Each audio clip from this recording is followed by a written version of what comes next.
So in January this year, I had the opportunity to go to Lesvos, Greece. And in Lesvos, Greece, I was able to contribute to one of the biggest humanitarian crises of our generation. Syrian refugees, Afghan refugees have been taking the journey through Turkey to get to Lesvos. Lesvos is part of Greece. It is also part of Europe. Refugees make the perilous journey across the 10 kilometers of sea. They put their lives at danger to find freedom. They put their lives to escape, to become emancipated, to be free.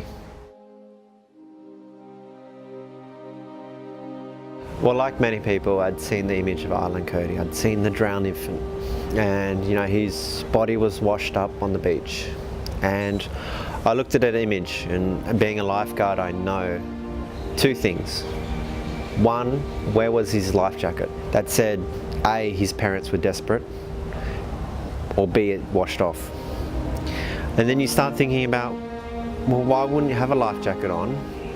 Was his mother holding him? Was his mother grasping him close to her? And then you start thinking, well, where's the mother? And then it becomes apparent.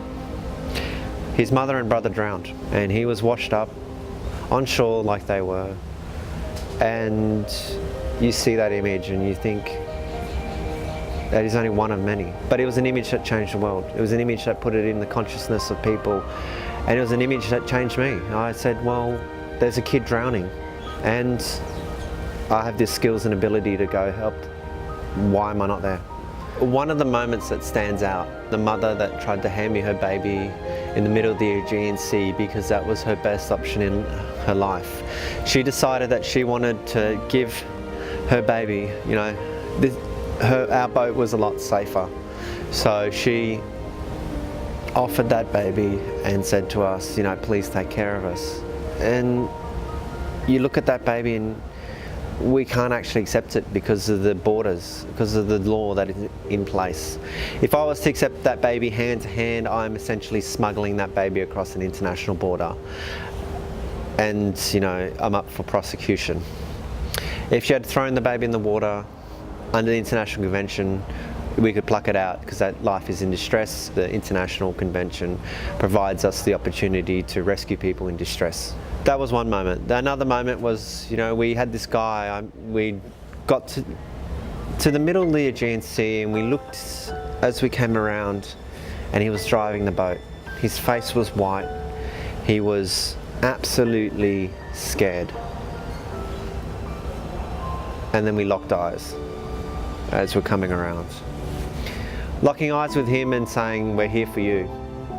His face changed colour. He got colour back in his face. He got a bit of a smile, and he thought he was saved. We thought we were angels and we were rescuing him. He still had 5 Ks to go. When we got to shore and we actually had a chance to chat, I said to him, have you driven a boat before? Have you seen the sea? And he said, I'm from Syria.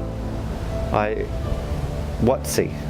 I've never driven a boat before. And then I asked, why were you driving? And simply he said his wife was there, and he was doing the best thing that he could for his wife, giving her the opportunity. He just wanted to protect his family and be there for his wife. And he decided to drive a boat with 80 other people, including 15 children on board, and be there for them. And that's that kind of hero that stepped up and tried his best, because no one else knew. No one else knew how to drive a boat. But he was willing to get his wife to freedom. And, that moment still stands with me to this day.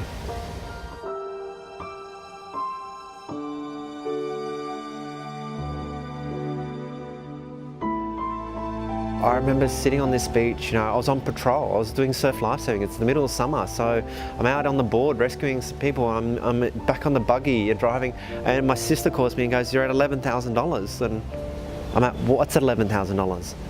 Your donations. And I quickly found my phone and I looked, and I'm a pretty tough kind of guy.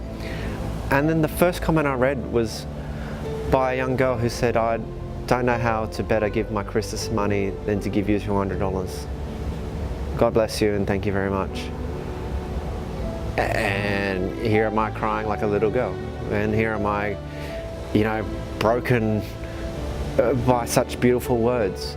For me, the word compassion is about, you know, being there. It's about being present. It's about saying to someone, I listen, I hear, I understand. What can I do, or what can I assist in? I believe our basic nature as humans is to give compassion and care for others. When I was on the ground in Lesvos, what I saw were humans. I didn't see a label. I didn't see the word refugee. I didn't see the word asylum seeker.